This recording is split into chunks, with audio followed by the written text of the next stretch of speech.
Welcome back to my channel. আশা কৰিছোঁ আপোনালোক ভালে আছে, ময়ো ভালে আছোঁ। ৰাতিপুৱাৰ পৰা ব্লগটো আৰম্ভ কৰিলোঁ। এতিয়া 10টামান বাজে, ঘৰৰ কাম চাম প্ৰায় হৈ গৈছে। বিছনা তোলা, ঘৰ সৰা, ৰাতিপুৱাৰ কামখিনি হৈ গৈছে। এতিয়া দালি আছে বটিবলৈ, পকৰাৰ কাৰণে বুট আছে সিজাবলৈ। এইবিলাক কৰি ল'ম, আপোনালোকে ব্লগটো শেষলৈকে চাই থাকিব। দালি বটা পকৰাৰ কাৰণে বুট সিজোৱা মছলা কৰা হৈ গ'ল। মছলাখিনি শেষ হৈছিল, কৰি ল'লোঁ আদা বাটা, ৰচুন বাটা, জলকীয়া বাটা। ইপিনে মটন কিমা কৰি লৈছোঁ। কেঁচা মটন ধুই চুই গ্ৰাইণ্ডাৰত পেষ্ট কৰি লৈছোঁ। আকৌ এবাৰ ধুই ল'ম। আৰু ইপিনে কাঁহী বাতি আছিল, লেতেৰা হৈছিল, ধুই ল'লোঁ। জলকীয়া কাটি ল'লোঁ বুট আৰু পকৰাৰ কাৰণে। এতিয়া মটনটো বনাম। মটনটো নহয়, যেনেকুৱা মাংস বনাই তেনেকুৱা বনাই আছোঁ। প্ৰথমে তেল দিছোঁ, পিঁয়াজ দিছোঁ, আদা ৰচুন বাটা, মাই মছলা যি গৰম মছলা গুড়ি, জিৰাৰ গুড়ি গোটেই দিছোঁ। এতিয়া পানী দি দিছোঁ। অলপ পানীখিনি শুকালে পিঠাটো বনাম।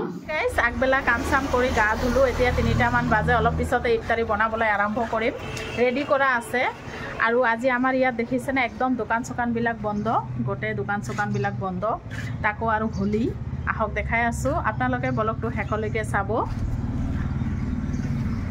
আজি তেল ডিপুটো বন্ধ হৈ আছে, কাৰণ হোলী উপলক্ষে। আৰু দোকানবিলাক বন্ধ হৈছে। দোকানবিলাক আজি শনিবাৰ, সেইকাৰণে আমাৰ ইয়াত নহয়, শনিবাৰ কৰি দোকানবিলাক বন্ধ থাকে। মানুহো নাই, একদম নিৰালা।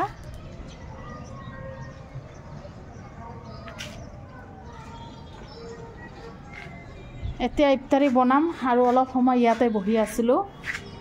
ৰজাৰ দিন নহয়, কি কাম কৰিম আৰু অলপ চলপ।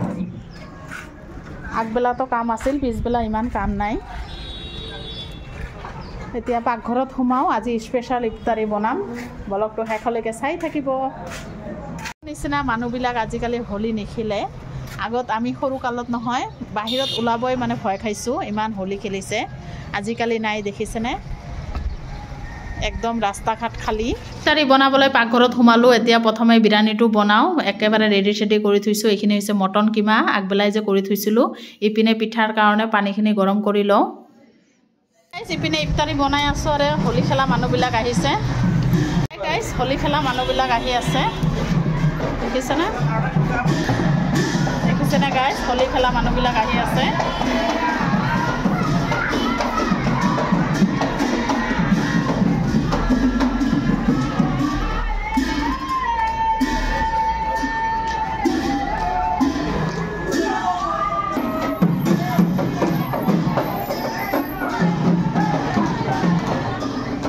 মই দূৰৰ পৰাই অলপ ভিডিঅ' কৰিলোঁ। এতিয়া ইফতাৰী বনাই আছোঁ, পাকঘৰত সোমাওঁ। ইপিনে বিৰিয়ানীটো হৈ গ'ল, মটন পোলাও বা বিৰিয়ানী হৈ গ'ল।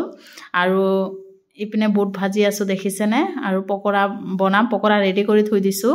পিঠা কেইটা নহয়, হাজবেণ্ডে বনাই আছে, মই বেলি দি আছোঁ। হাজবেণ্ডে আজি সহায় কৰি দিলে, ঘৰতে আছে। আপোনালোকে ব্লগটো শেষলৈকে চাব, স্কিপ নকৰিব। আৰু যোনে যোনে চেনেলটো ছাবস্ক্ৰাইব কৰা নাই, প্লিজ ছাবস্ক্ৰাইব কৰিব। হাই গাইছ, ইফতাৰী বনোৱা কমপ্লিট হৈ গ'ল। ইপিনে বুট ভাজি, লগতে পকৰা, মটন বিৰিয়ানী, আৰু এইটো হৈছে মাংস পিঠা। আপোনালোকে এইটো কি বুলি কয় কমেণ্টত জনাব। মইতো মাংস পিঠা বুলি ক'লোঁ। আৰু ইপিনে তৰমুজ কাটি লৈছোঁ। ৰুটি আছে বনাবলৈ, মানে বনাইছোঁ, ভাজিবলৈ আছে 2টামান। এতিয়া ভাজি ল'ম। আজান দিয়া আৰু 10 মিনিটমান আছে, দিব আৰু। ইফতাৰ কৰা হৈ গ'ল, ফুল ফেমিলি ইফতাৰ কৰিলোঁ। ৰণীও আহিছে আজি ঘৰৰ পৰা, এয়া ৰণী।